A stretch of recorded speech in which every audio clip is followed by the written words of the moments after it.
जय हिंद मेरे प्यारे दोस्तों, हमारे इस चैनल नेक्स्ट टाइम आपका स्वागत है। देखिए, आज के इस वीडियो के अंतर्गत में मैं बात करने वाला हूं उत्तराखंड पब्लिक सर्विस कमीशन के द्वारा जो प्रवक्ता के लिए नोटिफिकेशन अपडेट किया। 613 पोस्ट हैं जो उसके अंतर्गत पे बायोलॉजिकल बेस के अंतर्गत पे जो वैकेंसी अपडेट है उसका सिलेबस क्या है पूरा का पूरा इस वीडियो के अंतर्गत पे सॉलिड रूप से हम रिलेट करेंगे, देख लेंगे।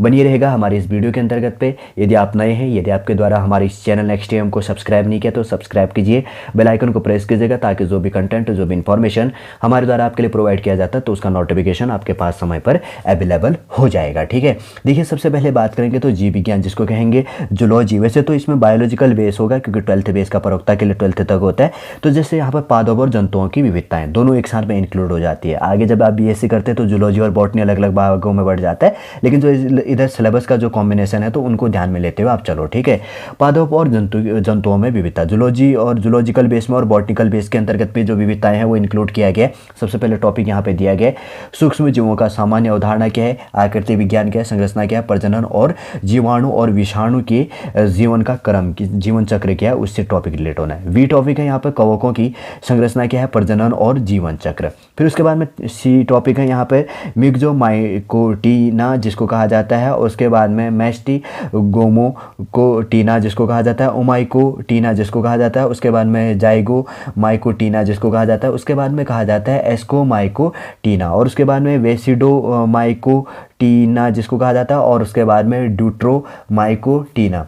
की विशिष्ट माइकोटिना जो है की विशिष्ट विशेषताओं के साथ कवक का वर्गीकरण करना। फिर उसके बाद की बात करेंगे तो आगे फोर्थ है कवकों का आर्थिक महत्व क्या है। फिर उसके बाद में आगे देखेंगे रोग की सामान्य अवधारणा, पादपों में रोगों के लक्षण और संक्रमण के तरीके क्या हैं, आगे देखेंगे। उसके बाद में आगे टॉपिक है संरचना, रोग चक्र और जो है भिगोना, जिसमें क्या है भिगोना है, विल्ट है, जड़ शंडाद जिसको कहा जाता है, और स्टेम्स रोट हो गया। उसके बाद में पाउडर और डाउनी मिल्ड्यू जिसको कहा जाता है डाउनी मिल्ड्यू, और उसके बाद में रस्ट हो, और उसके बाद में बात कहा गया है स्मुट्स पत्ती के धब्बे और पत्ती के ब्लाइट्स के नियंत्रण के तरीकों का संक्षिप्त विवरण क्या है। फिर है रोगाणुओं का आर्थिक महत्व क्या है, शैवाल का वर्गीकरण क्या करना है, उसके बाद में प्रोटोक्लोरोफाइटा, उसके बाद में क्लोरोफाइटा, उसके बाद में कैरोफाइटा, उसके बाद में जेंथोफाइटा, उसके बाद में बैसिलेरियोफाइटा, उसके बाद में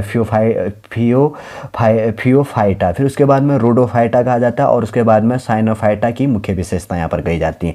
फिर उसके बाद में विभिन्न शैवालों के जीवन चक्रों का सामान्य उल्लेख क्या है, शैवालों का आर्थिक महत्व क्या है इसके अंतर्गत पे, और उसके बाद में ब्रायोफाइटास के कार्कीय जो ये टॉपिक है संरचना, प्रजनन और जीवन इतिहास का सामान्य विवरण क्या है उसमें टॉपिक है। उसके बाद में ब्रायोफाइट्स का वर्गीकरण, ब्रायोफाइट्स का आर्थिक महत्व क्या है, टेडोफाइट्स का वर्गीकरण क्या है, उसके बाद में साइक्लोफाइटोसीडा जिसको कहा जाता है, और साइक्लोटोपसीडा जिसको कहा जाता है, उसके बाद में लाइकोसीडा जिसको कहा जाता है, फिर उसके बाद में स्पिनोसीडा, और उसके बाद में टेरोपसीडा का आकृति विज्ञान और जीवन इतिहास कहा जाता है। उसके बाद में आगे कहा गया है टेरिडोफाइट्स का आर्थिक महत्व क्या है, उसके बाद में अनावृत बीजियों का वर्गीकरण क्या है।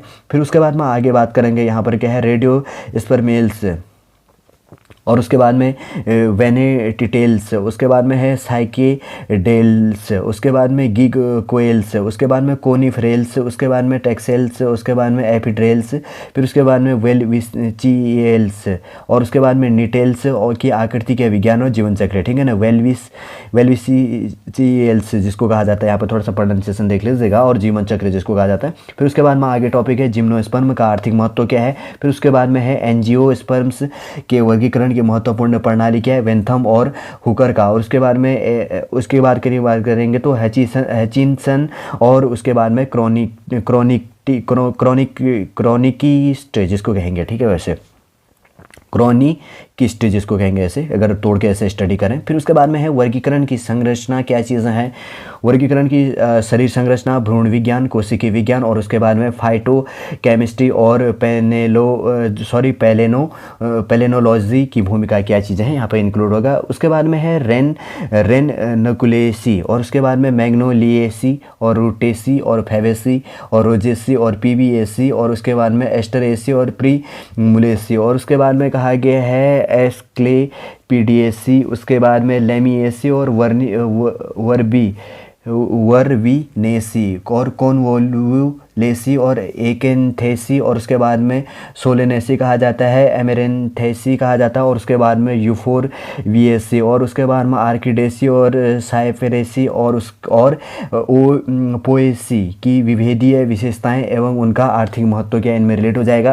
फिर उसके बाद में प्रोटोजोआ और पोरिफेरा और स्लेंटिरेटा और उसके बाद में प्लेटीहेलमेंसिएस और उसके बाद में एस्की हेलमेंथीस, उसके बाद में एनलिडा और उसके बाद में ऑर्थोपोडा, फिर उसके बाद में मोलस्का और इकाइनो डर्मेटा और कोर्टा के सामान्य लक्षण एवं वर्ग तथा वर्गीकरण। फिर उसके बाद में है प्रोटोजोआ में संचलन, पोरिफेरा में नहर प्रणाली, सिलेंट्रेटा में बहुरूपता और हेलमेंथ्स में परजीवी अनुकूलता और कीटों में सामाजिक जीवन। फिर उसके बाद में है हेमिकोडेटा और उसके बाद में सिफेलो कोर्डेटा जिसमें कहा जाता है और उसके बाद में यूरोकोर्डेटा से संबंध और उभयचर प्रणालियों में पैतृक देखभाल, विष एवं विषहीन सर्प और पक्षियों में प्रवास के हैं प्रोटोथीरिया और उसके बाद में मेटाथीरिया और उसके बाद में यूरिथीरिया के सामान्य लक्षण एवं उनकी समानताएं क्या हैं वो चीज़ें बटी। फिर उसके बाद में कोशिकीय विज्ञान और आनुवांशिकी से जेनेटिकल बेस में यहाँ पे इंक्लूड किया गया है, जिसमें क्या कहा गया है। पहला टॉपिक है कार्बोहाइड्रेट्स, लिपिड्स, प्रोटीन्स, न्यूक्लिक अम्ल और विटामिन्स और वर्णकों की संरचना, कार्य एवं चपाई मतलब उपापचन या जो भी चीज़ें यहाँ पर थोड़ा सा साइड मिस्टेक हो सकता है। सेकेंड है एंजाइमों का वर्गीकरण, एंजाइम बलगतिकी, किण्विक जो है विनियमन है और किण्विक है उत्प्रेरक प्रक्रियाएं और समकिण्विक और सहकिण्विक कहा जाता है। उसके बाद में प्रोटीन्स की प्राथमिक, द्वितीयक, तृतीयक संरचनाएं हैं। फिर उसके बाद में मॉडल झिल्ली, लिपिड और वाइलेयर्स की संरचना तथा झिल्ली प्रोटीन प्रसार और प्रसारण आयन चैनल और उसके बाद में सक्रिय परिवहन से। आगे है कोशिका भित्ति, केंद्र हो गया, माइटोकॉन्ड्रिया, गोल्डी कोई और उसके बाद में लाइसोम्स और अंतर द्रवी जो इसका है द्रविक जो है अंतर्गत जो द्रविक है और जालिका है प्रोऑक्सीसोम्स, उसके बाद में प्लास्टिड्स और रिक्तिकाएँ और उसके बाद में साइटोप्लाज्म की संरचना एवं कार्य तथा गतिशीलता में इसकी क्या भूमिका है। गुणसूत्रों और विशालकाय गुणसूत्रों की संरचनाएं क्या है इसमें टॉपिक रिलेट किया गया है। समसूत्रीय और अर्धसूत्रीय विभाजन से सेल चक्र का विनियमन से एवं नियंत्रण। फिर उसके बाद में प्रकृति की इकाई इसमें जो शामिल किण्विक है, गुणसूत्र वाहक प्रतिकृतियाँ, डीएनए क्षति एवं मरम्मत तंत्र जो यहाँ पे इंक्लूड है। न्यूक्लिक और एसिड्स की संरचना क्या है, हेलिक्स, ABZ जिसको इंक्लूड कहा जाता है। फिर आगे है RNA संश्लेषण एवं प्रसंस्करण से और मेंडेलियन के सिद्धांत, प्रभुत्व, अलगाव, अव्यूहंस, वंशानुगतता और विविधता। फिर उसके बाद में है यहाँ पे जीन की अवधारणा, एलील हो गया, एकाधिक एलील्स और सूडो एलील्स जिसमें कहा जाता है, सूडो एलील्स जिसको कहा जाता है, ठीक है। फिर उसके बाद में आगे टॉपिक है मेंडेलियन सिद्धांतों का विस्तार किया है और उसके बाद में सहप्रभुत्वता, अधूरा वर्चस्व, जीन परस्पर क्रिया, संलग्नता, क्रॉसिंग ओवर से लिंग संलग्नता, लिंग प्रभाविक लक्षण से और उत्परिवर्तन के कारण एवं प्रकार। फिर उसके बाद में अतिरिक्त गुणसूत्र, वंशानुगतता, माइटोकॉन्ड्रिया और क्लोरोप्लास्ट, जीन का उत्तराधिकार, मात्र वंशानुगत जिसको कहा जाता है। फिर उसके बाद में गुणसूत्र में संरचनात्मक एवं संख्यात्मक फेरबदल और विलोपन से दोहराव और क्या है उसके बाद में उल्टाव, स्थानांतरण से प्लॉइडी जिसको कहा जाएगा, प्लॉइडी बेस जिसको कहा जाएगा। उसके बाद में पुनर्संयोजन से, ट्रांसपोजिशन से सहित समरूप और गैर समरूप से पुनर्संयोजन से। फिर उसके बाद में पादप प्रजनन के लक्षण, उद्देश्य और बुनियादी तकनीकी क्या हैं। फिर है फसल सुधार विधियाँ क्या हैं, पादप परिचय, चयन है, अनुकूल और संस्करण से, कारिक प्रवर्धन और कलम वाधना। और उसके बाद में है संकरीकरण जिसको कहा जाता है। संकरीकरण के अंतर्गत पर अंतरराजातीय जिसको कहा जाता है और उसके बाद में अंतरावंशीय जिसको कहा जाता है, शुद्ध वंशक्रम से, बेक क्रॉस संकरण से, स्व असंगति प्रणाली जिसको कही जाती है। विकास एवं व्यवहार की बात करेंगे, विकास एवं व्यवहार की बात करेंगे तो लेमार्कवाद और डार्विनवाद है जैसे यहाँ पर टॉपिक है। और अनुकूलन संघर्ष हो गया, परिपूर्णता और प्राकृतिक चयन से हो गया, मेंडलवाद और विकासवादी संश्लेषण से जैविक विकास के प्रमाण क्या हैं। उसके बाद में बुनियादी जैविक अणुओं का उद्भव क्या है, कार्बनिक एकलकों एवं बहुलकों का अजैविक संश्लेषण,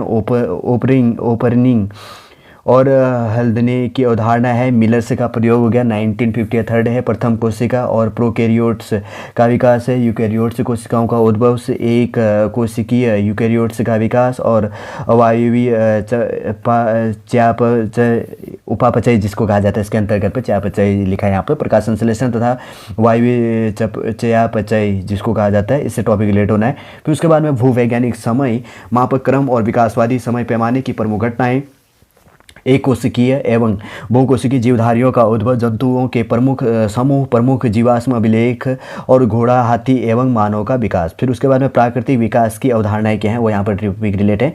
फिर उसके बाद में व्यवहारिक जीव विज्ञान के अंतर्गत में टॉपिक है, जैसे कि कहा गया है यहाँ पर रेशा उत्पादक पादप क्या है, औषधि एवं सुगंधित पादप है, महत्वपूर्ण काष्ठ उपज देने वाले पादप एवं अकाष्ठ वन उत्पाद हो गया, NTFP जिसको कहा जाता है, जैसे बांस, गोंद और टेनिन्स रंजक है, रेजिन है और पेय पदार्थ और सजावटी पादप। उसके बाद में बौद्धिक संपदा अधिकार हैं। उसके बाद में कहा गया सूक्ष्म जीवधारी किण्वन एवं छोटे और बड़े अणुओं का उत्पादन। फिर उसके बाद में आगे टॉपिक है यहाँ पर प्रतिरक्षा वैज्ञानिक सिद्धांतों की प्रयोज्यता। फिर उसके बाद में टीके और जांच हो गया, पौधों एवं जंतुओं में ऊतक एवं कोशिका संवर्धन की विधियां क्या हैं। फिर उसके बाद में उत्पत्तिमूलक पादप एवं जंतु स्ट्रेन्स की पहचान एवं लक्षणों का आणविक दृष्टिकोण क्या है। उसके बाद में जीनोमिक्स एवं जीन उपचार सहित स्वास्थ्य एवं कृषि में इसका उपयोग। फिर उसके बाद में चीन सहायता प्रदान, चयन सहित पादप एवं जंतुओं में जनन करना, मानव एवं घरेलू पशुओं के आम परजीवी एवं रोगजनक। फिर उसके बाद में रेशम है, कीट पालन, मधुमक्खी पालन, लाख पालन और कृत्रिम संवर्धन से मोती संवर्धन से मत्स्य पालन। फिर उसके बाद में औषधि, जैव नियंत्रण एवं भोजन में उपयोग में आने वाले कीट और एकीकृत से कीट प्रबंधन क्या है, यहाँ पर टॉपिक रिलेट हो जाएगा। फिर उसके बाद में पादप एवं जंतु जो कारिकी है, जिसमें क्या क्या टॉपिक हैं। सबसे पहले पादप जल संबंध है, प्रसार हो गया, परासरण से पानी की क्षमता और इसके घटक, प्लाज्मोलाइसिस पानी का अंतः शोषण एवं अवशोषण से जड़ दबाव तथा पौधों में रस आरोहण।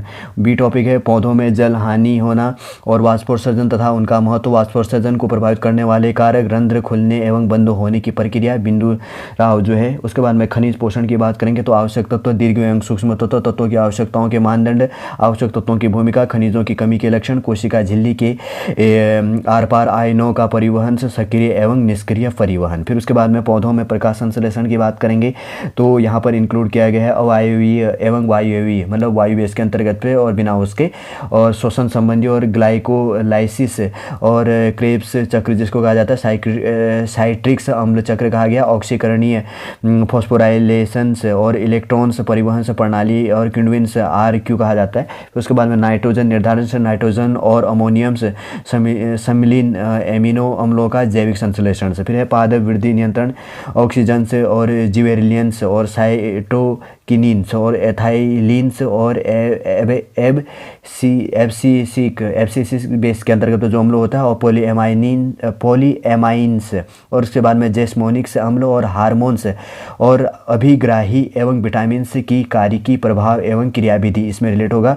फिर उसके बाद में प्रकाशकारिता एवं इसका क्या महत्व है। फिर उसके बाद में टर्पिन्स, फिनॉल हो गया, नाइट्रोजनीय यौगिकों एवं जैव संश्लेषण एवं उनकी भूमिका क्या है। फिर उसके बाद में पौधों एवं जैविक एवं अजैविक तनावों की प्रतिक्रिया क्या है, इसमें रिलेट हो जाएगा। ठीक, फिर उसके बाद में आगे यहाँ पर हृदय की तुलनात्मक आंतरिक शरीरीय जो संरचना है, रचना संबंधी बेस में पेशीजनक एवं तंत्रिकाजनक हृदय, हृदय चक्र, हृदय निर्गम और स्टोक्स, आयतन, रक्तचाप, हृदय का हार्मोनल्स और तांत्रिकी नियंत्रण से जो है तंत्रिका कोशिकाओं के कार्यकीय प्रकार, तंत्रिका आवेग का उद्भव, संचरण एवं कार्यकीय, जंतुओं में नाइट्रोजनीय अपशिष्ट के प्रकार और स्तनधारियों में मूत्र निर्धारण कार्यकी जो इसमें इंक्लूड हो जाता है, किण्विक एवं विटामिन तथा उनका मानव कार्यकी में महत्व, अंतःस्रावी ग्रंथियां तथा उनके स्राव एवं कार्य, मानव में पाचन की कार्यकी।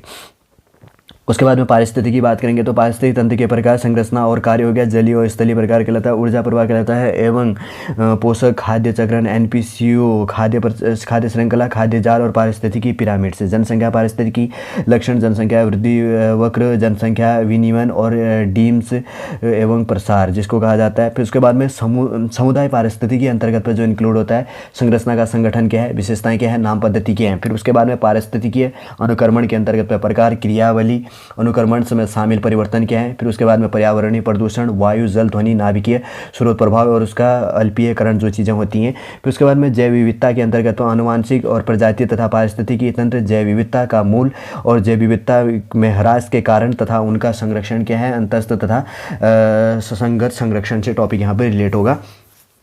फिर उसके बाद में पादप एवं जंतुओं में प्रजनन और विकास। ठीक है, इसमें टॉपिक पढ़ लेते हैं, इसमें क्या क्या दिया गया इसके अंतर्गत में।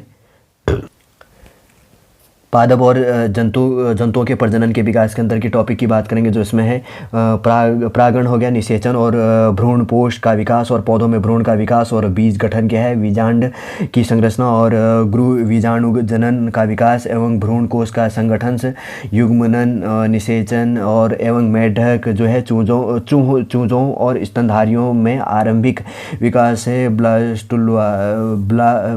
ब्लास्टुला गठन है। और उसके बाद में कंदुकन जो है तथा जंतुओं में जर्म परतों का गठन और युग्मनज का गठन और भ्रूणोद्भव और चूजे में आँख, मस्तिष्क और हृदय का विकास। अपरा का वर्गीकरण से स्तनधारियों में अपरा की कारिकी एवं कार्य। और उसके बाद में जंतुओं में कायांतरण के प्रकार एवं हार्मोन से नियंत्रण। चूजों में अतिरिक्त भ्रूणीय झिल्लियाँ जो यहाँ पर इंक्लूड की गई हैं। ठीक, उसके बाद में आगे है जैव प्रौद्योगिकी के अंतर्गत पे विभिन्न प्रकार के सूक्ष्म जीव जो इंक्लूड किए गए हैं। उसके बाद में आनुवांशिकी, यांत्रिकी की तकनीकी एवं कार्य क्षेत्र का संक्षिप्त विचार क्या है।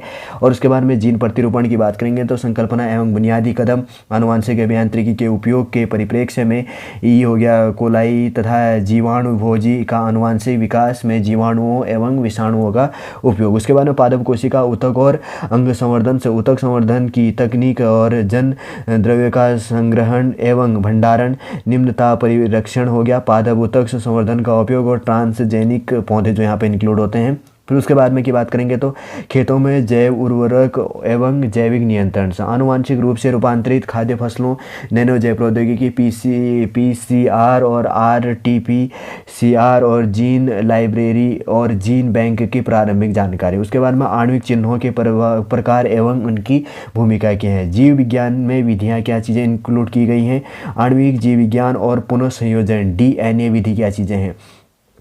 सबसे पहले बात करेंगे तो एक और द्विआयामी जेल विद्युत कण संचलन जिसको कहा जाता है द्वारा आरएनए, डीएनए और प्रोटीन का विश्लेषण से सम विद्युत विभव और फोकसिंग जिसको जेल से कहा जाता है। जीवाणु और यूकैरियोटिक्स प्रणालियों में डीएनए या आरएनए टुकड़ों का आणविक प्रतिरूप से जीवाणुविक जंतुओं एवं पादप वाहकों का उपयोग करके पुनः संयोजन से प्रोटीन की अभिव्यक्ति, विशिष्ट अमीनो अम्ल अनुक्रमों का अलगाव। उसके बाद में प्लाज्मिड और फेज है और कॉस्मिड VAC और YAC वाहकों में जीनोमिक्स और CDNA पुस्तकालयों का निर्माण करना। उसके बाद में प्रोटीन है, अनुक्रमण से विधियाँ हैं, प्रोटीन के पोस्ट अनुवाद रूपांतरण का अवलोकन, DNA अनुक्रमण से विधियाँ, जीनोम से अनुक्रमण के लिए रणनीतियाँ जिसको कही जाती है। फिर उसके बाद में RNA और प्रोटीन स्तर पर जीन अभिव्यक्ति के विश्लेषण के तरीके, बड़े पैमाने पर अभिव्यक्ति जैसे सूक्ष्म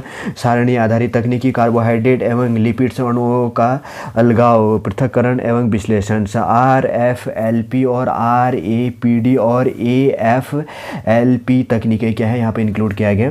फिर उसके बाद में यहाँ पर है सांख्यिकी विधियाँ की बात करेंगे तो केंद्रीय प्रवृत्ति और वितरण का मापांकन और संभावना बंटन जिसको कहा जाता है, द्विपदी जिसको कहा जाता है पॉइजन जिसको कहा जाता है साधारण हो गया, द्विपदी पॉइजन से साधारण, और नमूने का विक्षेपण से प्राचल्स और अप्राचल्स के बीच अंतर, विश्वास अंतराल से त्रुटियां, आंकड़ों के स्तर, महत्व, समाश्रयण और सहसंबंध टी परीक्षण से, और उसके बाद में विचरता का विश्लेषण से, x² जो बेस है यहाँ पर परीक्षण, x2 जो बेस है यहाँ पर परीक्षण से रिलेटेड। उसके बाद में सूक्ष्मदर्शी तकनीकी के अंतर्गत पे प्रकाश सूक्ष्मदर्शी द्वारा कोशिकाओं और सब सेल्यूलर से घटनाओं को देखने की क्या है प्रक्रिया विसर्जन से। और उसके बाद में भूमिका सूक्ष्मदर्शियों की शक्तियों का हल, जीवित कोशिकाओं की माइक्रोस्कोपी और स्कैनिंग और ट्रांसमिशन से सूक्ष्मदर्शी। उसके बाद में है क्षेत्र जीव विज्ञान की विधियाँ। और उसके बाद में रेंजिंग पैटर्न द्वारा प्रत्यक्ष अप्रत्यक्ष तथा सुदूर अवलोकन से व्यवहार के अध्ययन की प्रतिचयन विधियाँ, वास लक्षण वर्ग वर्णन धरातल एवं सुदूर संवेदन विधियां जो यहाँ पर इंक्लूड की गई हैं। इसमें इंक्लूड हो गया इतना ही है। यहाँ पर देखिए बायोलॉजिकल बेस के अंतर्गत में जो सिलेबस है उत्तराखंड प्रवक्ता के लिए पूरा सिलेबस हमने सॉल्ट रूप से देख लिया है, जो भी आपके जानने के लिए इंपॉर्टेंट होता था। उम्मीद करूँगा दोस्तों आज का इन्फॉर्मेशन जो सिलेबस बेस है आपको समझ में आया होगा। यदि आज का वीडियो आपको अच्छा लगे तो लाइक कीजिएगा, कमेंट कीजिए और हमारी इस चैनल नेक्स्ट एम को सब्सक्राइब कीजिए। वापस हम नेक्स्ट क्लास के अंतर्गत आपसे मिलेंगे। जय हिंद, जय भारत।